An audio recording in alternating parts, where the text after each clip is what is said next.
Before you watch this 20-minute video, which is full of lots of different things, including a lesson, and I'm going to talk about the Prius Toyota cars, and whales and dolphins, and other YouTubers, and all this other stuff, and racism. But I also want to mention that apparently the Hanami this year, the 2010 Hanami, the flower viewing of the cherry blossoms will be happening on the 27th, 28th, but I'm not sure, I'm not 100% sure. Apparently I just talked to Hiko Simon a few hours ago, and he said it's going to be the Saturday, 27th. So you can check out Hiko Simon, or I'm sure Clooney is going to put up a video if he hasn't already. So anyway, I hope to see you. I will be coming this year. Hope to see you then. Alright, see you later. On with the video. Oh, yeah, and I also talk about penises. Here we go. Hey there, Flakers, give me a flake man, and if you're seeing my face today, and instead of a big penis, it's because I did not go to the Honen Matsuri, which is the penis festival, which is held every year. And it's, you know, I like to say, I don't know, man, I've been there a few times, and I mean, really, how many big penises do you have to film? I mean, I think I've had enough. But I'll tell you what, before I got a kind of a blog today, but before I get started, I want to teach you something. I want to teach you an expression. I watch the news most mornings, and I always pick up something, some Japanese from the news, and I learn. So today's expression, this is an expression I've heard before, but I haven't heard it in a while, and it's dechiage. Dechiage. And dechiage basically is a word that implies something is a lie or a scam or a sham. And what they were talking about, I got another window open here. What they were talking about is about a guy named Sykes. I think his name is James Sykes. And you might know him. He's the man at the wheel of the out of control Prius. And I'm going to put a link here on the side for a Fox News article. And that's the quickest thing I could find. I don't usually read this. I just did a quick Google. But anyway, I saw him on TV, and they were talking about how, oh yeah, not just that. They were using this word actually in referring to an ABC news story in which ABC had taken film of, explaining how I'm talking about the Toyota, the problem with the sudden acceleration problem. And apparently ABC News had taken some film, and they had inadvertently edited in film of the scene that, if you look closely, proves that the car was in park when the scene was taken. So it doesn't make much sense. So they were all like outraged. Of course, Japanese are very sensitive about this problem that's happening right now. But here's something really weird. We've heard a lot of cases of this happening in the States, but I have not seen any cases in Japan yet. So it's very weird. So of course, the Japanese are very, they're suspicious of these claims in America that these Toyotas are going out of control and killing people and blah, blah, blah. And this is just another example of that. So the word that we can use in relation to these, these fake examples is dechiage, which, and if you want to use it in a sentence, that's それはdechiage da, or des. Okay? So that's your lesson for today, just a 1-point news lesson. I'm sure if you do I'll do a quick search if I can find a video link to an example of that. I will show it to you.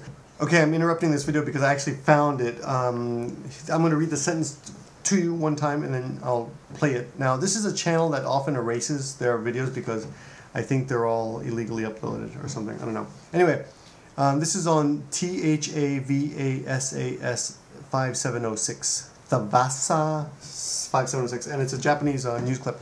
And I'll read it one time slowly so you can get it later when they say it quickly. The Japanese is Kyukasoku. Kyukasoku is sudden acceleration.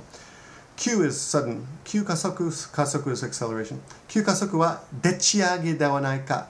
Dechiage, of course, is what I just mentioned, the scam thing. Dewa nai ka is when you're saying, I wonder if it isn't, or when you're suspecting something, you're saying, it could be that, dewa nai ka. Tono shiteki. Shiteki means something is being pointed out. And listen to it one more time. Well, here's the voice. Ready? との指摘も出ています。ていたなどと伝えるメディアもあり、急加速はでっち上げではないかとの指摘も出ています。There you go. 出ています。との指摘も出ています。指摘 is the word meaning pointing out something. Mo is also. And so this has also been pointed out. Detteimasu. Deru is to be announced or said in this case. So one more time. 急加速はでち上げではないかとの指摘も出ています。All right? And I'll do it one more time here so you can practice, right? Oh, now it's not playing. Come on, you damn. でち上げではないかとの指摘も出ています。急加速はでっち上げではないかとの指摘も出ています。There you go. Okay, study. Bye. Back to the video. Another thing that I'm going to be preparing in the next few days, which if you want to get started studying for, you can go to givemebreakman.com/blog. And I'm going to be preparing, there's the whole script of something I'm working on right now. It's kind of a long script, but it breaks down the whole, well, it's actually not very, it's only 35 seconds, but there's no video there yet. But I'm preparing for it, right? But anyway, I typed out the script, and you can go through and look at all the vocabulary and start studying right away.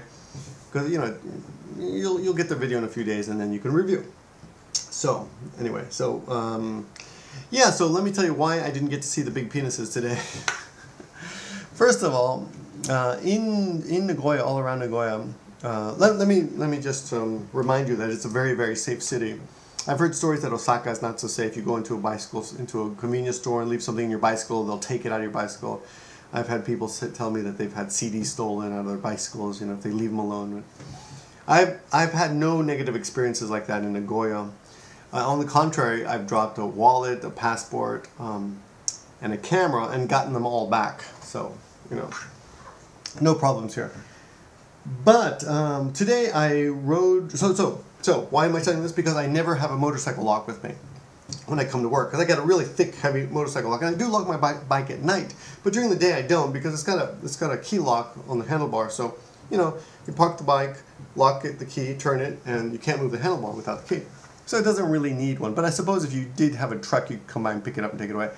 So here's the point. When I park near places I don't usually visit, I don't really know the area very well, I like to lock it. But today I forgot to lock it home. So I went to a Nagoya station to lock the bike, to get on the train, to go to Tagata Jinja, I was going to meet up with Gakuranman and go see a bunch of penises. Did not get to do that because I got to the station and I didn't know that they had revamped all the sidewalks on the station to make them pay per parking bicycle spots. So basically, there's nowhere to park around Nagoya Station anymore on a bicycle or a motorcycle without risking getting it towed, taken away, blah, blah, blah, or ticketed. So I went there and I tried for like 30 minutes and I just thought, how many, I said, Victor, how many big penises do you really need to see? I mean, really. So, yeah. So, that's that. So I'm not going to get to see that this year, but you know, if you want to see some, go watch the video I made last year, the year before, and of course that Japanese girl also has some big penises videos too. So. Other things I want to mention to you. Oh yeah, we have a very good lesson on magisensei.com, and it's on teiku and tekuru. Teiku and tekuru, and it's if you're interested in a very useful grammar sentence, pattern. It's something you probably have to study time and time again, so I'd get over there and check it out. It's a very good lesson. So go check it out on magisensei.com. Yeah, the Japanese section there. Okay. Other kind of interesting news this week that I wanted to touch upon. I saw a few days ago that they were bringing in, I think his name is Paul Bethune. He's a New Zealander. He's a New Zealander who's with that Sea Shepherd group. And I don't really, I don't know all the details. I'm not really following this that closely, but I was interested in a few things regarding that. First of all, let me give the backstory on this. A few months ago, Sea Shepherd people drove a $3 million black speedboat into one of the whaling vessels and apparently damaged the boat. And both sides are blaming each other. And apparently Sea Shepherd tried to get the Australian or New Zealand, I think the New Zealand government to file, attempted murder charges or some crap like that. This is all third hand. You can look it up. Don't trust me for the information. This is just what I'm just recalling. But the New Zealand government said no, and if you haven't seen the South Park episode of Sea Shepherd, it's just it makes it look like a big joke, and And although it is a comic, it's a comedy, you know, they actually have a lot of valid points, and I agree that, well, I agree that if you eat meat and you slaughter, you know, animals, then you don't have a right to complain to Japan about them eating and slaughtering whales. However, I would agree that if whales are endangered, or if whales and dolphins have high mercury levels, then they shouldn't be eaten because, you know, they're endangered or because it's dangerous to eat. But the argument that, you know, it's cruel to slaughter the dolphins, yeah, it's cruel, but it's also cruel to slaughter the cows and pigs and chickens and all that other stuff. So you know, I think it's kind of hypocritical for a lot of people to want to save the cute whales and dolphins. I mean, though, you know, it's something I don't personally do, but I think they should shut up about it. So, and they definitely should not be hailed as heroes. So apparently this Paul Bethune guy, a few weeks ago, I'm back up again. So a few months ago, the black speedboat crashes into one of the whaling ships, and there's a big ruckus, but nothing happens. And so last week, no, actually, was it 3 weeks ago? I think 3 weeks ago, this Paul Bethune guy gets on a not a snowmobile. What is that? Ski boat? Ski, you know, one of those ski things. My God, my vocabulary is going. So he gets on those motorized skis and he drives up to the boat, boards it. From what I remember, he locks himself in with on the bridge with the captain and makes a citizen's arrest. But but he's not violent or anything, and apparently he's been a gentleman. So he's arrested at sea. And they decide they're going to bring him back to Japan. And he arrived here last week. And when they arrived here, they had this big blue sheets covering him, so you couldn't see him getting off the boat and everything. Maybe it's for his protection, or maybe who knows what for. But here's what bugs me: is the guy's being hailed a hero in New Zealand for basically breaking the law. And I think, and of course Japan, he's in a Japanese jail now. And I think the biggest mistake the Japanese people could do would be to, well, it's too late. It's not, you know, it's going to happen. But I was telling my students, I think, if you really don't want the publicity, then just let him go. Every time this happens, don't make a big fuss about it. Just put the guy in a lifeboat, stick him out to sea, and let the New Zealanders or whoever, the Sea Shepherd people, come and pick him up. But don't make a big stink over it, because all you're doing is giving them more media attention. So, which is what I'm against. You know, I think it's just ridiculous, that kind of media attention.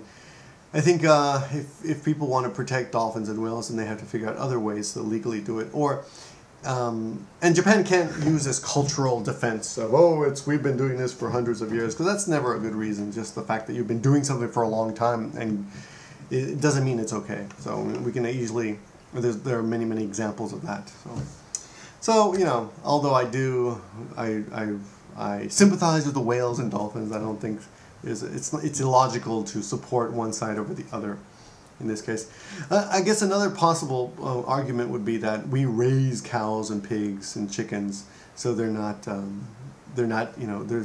part of any ecological system, but whales and dolphins are out there and they're part of the ecological system. I suppose it's something you could argue, but I don't know. Excuse me. Anyway, another thing, yeah, well, I've been looking at Japan Times, and I see this, I see that the Cove Oscar's Taiji's chagrin, you know. So the Cove got the Oscar. If you watch that, the Oscar show, they were interviewing the director of that movie on the red carpet. What's his name? Forgot his name. Louis Pichojos. And they were talking about that woman in, I think it was Orlando, the Shamu trainer, the killer whale trainer. And they were saying how she, she'd been killed, and the director's saying, like, yeah, everything's just, it's like a perfect storm. It seemed ironic to me that he was kind of looking at the death of this woman as a good thing, because it would help support, you know, the whole anti-whaling, anti-dolphin movement, right? But a woman died, and again, in this case, to defend the whales. Yeah, that whale, apparently the whale that killed that woman, apparently this is the third time that whale's been involved in a human death. Now, I think in the States, if a dog even bites a human, that dog can be put down. Right, Maggie? But this whale killed 3 people and they still keep it alive. It seems kind of crazy to me. It seems like they should learn to stop. You know, at least that killer whale should at the very least not be involved in any shows anymore. I don't know why it's still involved in shows. And the other thing that Sea Shepherd people, the Cove people could be doing is instead of attacking the Japanese fishermen, they should be attacking the industry, with the zoos that display these dolphins, because apparently that's where the real money is. One live dolphin can go for $100,000, but a dead one's only $15,000, right? So the real money is in the live dolphins. So get rid of the demand for live dolphins, or make it illegal to sell, live dolphins or whatever, or boycott those zoos, and then you've got a fighting chance. But just attacking a few fishermen who, well, I don't know, just an opinion. But yeah, that was the other thing. Another thing I want to talk about soon, I'm going to give you a heads up on, is I saw also that last week Japan went to the United Nations, and there was the United Nations Committee on the Elimination of Racial Discrimination. And this is also from the Japan Times headlines. It's from Kyodo News. Apparently in Geneva, some Japanese officials went to defend Japan on accusations of racism. And it's kind of interesting. I don't know really how I feel about this yet. I'd have to look more into it. But it isn't like Japan isn't trying, but I think they are very sensitive to being called racist. Right? Oh yes. One of the things, the other thing about this that was interesting that I wanted to tell you about was this. This committee talked about a video they saw, and I think they saw it on YouTube. And let me just read this to you. The NGOs, before the review, showed the committee members a video of a group of nationalists waving flags and protesting aggressively in front of a North Korean school in Kyoto Prefecture, shouting phrases such as, "This is a North Korean spy training center." So I saw this video on YouTube a while ago, and I'll give you links to the side. I think it's Shuken something, I forgot the name of the site, but there is a right-wing, I would say right-wing group here on YouTube that puts videos up of them supporting, protesting all the time, and they protested against Yamanote Densha, the Yamanote train. They protested against New Zealand eating whales, and a bunch of other stuff, right? But they're always saying, oh, don't be racist against Japanese, and they're kind of my initial impression is they're kind of nuts. But they're very national, very passionate people. And I want to remind people about just a little observation I made. When we see angry Japanese yelling about foreigners or something that they, protecting their country in some way, I think it's good to remember that this is just a way that they are showing they still love Japan, which is something that I like. I'm glad that a lot of people stand up for Japan still. Japanese do, So their anger, when they get pissed off, when they're very sensitive about the way the outside world perceives them, or for whatever reason, their anger is just another sign that they still love their country. And I wish they would do it in more positive ways, because it's not very constructive. I've left a couple messages or comments on that channel, on a few videos, and they haven't been very aggressive comments. They've been, well, yes, you're right about this, but you have to admit this. And basically the comments get thumbed down into the ground, so you can't see anything, So they're very sensitive about criticism. And they're very passionate about defending their country. But if you want to be a little bit scared, some of the videos are kind of scary. But I wouldn't recommend you leave comments on there unless you really want to get involved in a kind of ridiculous discussion with some of these people. Because there's very little real discussion with some of the supporters. It's basically, you're racist if you have anything negative to say about Japan. So, but I'll give you links to the side of that channel. I forgot what it's called, but you'll check the sidebar. But I guess that's all I wanted. Oh yeah, a couple other things. Japanese food channel doing very well. Check it out if you get a chance. I try to speak only Japanese on that channel, but I do have subtitles here, so you can learn something from that channel. And I'm learning too, because I'm not a big food expert, but there's so much food here. I'm learning a lot anyway. And there was another thing. Oh yeah, Lucidity. I owe her a emoticon video, so very sorry, has not come out yet. I'm just very busy. So that's about it. And a little update. Oh yeah. Last thing to end this video on. What the heck is going on with Hiko Simon's channel? I went over his channel yesterday, and he'd gotten rid of all the people he was supporting. He was only supporting Bobby Judo. Bobby Judo's. He's the only one in his recommendation list. You know, we have a list of 16 recommendations. He's the only one to support. He's the only person he's supporting. And by the way, if you got this far, you should also know that anybody who has a YouTube channel can now do a recommendation list, which means they can support other people. If you go to your module section and click on other channels, you can put you know, most recommended vloggers on your channel and help them, you know, grow, help your friends grow. All right. I don't think you can put yourself in there, but you can put other people. But anyway, I guess that's it. And yeah, and I guess I can't blame Hiko Simon for promoting Bobby Judo, because his theme song is damn catchy, and it's been stuck on my head. I hate it, and here it is. His name is Bobby Judo. He loves to cook. He doesn't get his recipes from any books. No, no, no. He gets them right out from his head. Sometimes they're bad, but mostly they're good instead. He lives in Japan. He is the man to go to for your Jijuku go you. Japanophiles, you love him, you love him. It's okay that you love him, because he loves you too. Ooh, ooh, ooh, ooh, ooh.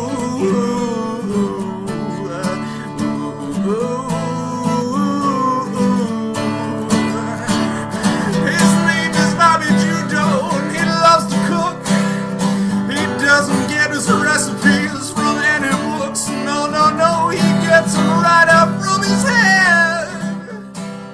Sometimes they're bad, but mostly they're good instead. He lives in Japan, and he is the man to go to for your Jijuku go you. Japanophiles, you love him, you love him. It's okay that you love him, because he loves you too. Ooh.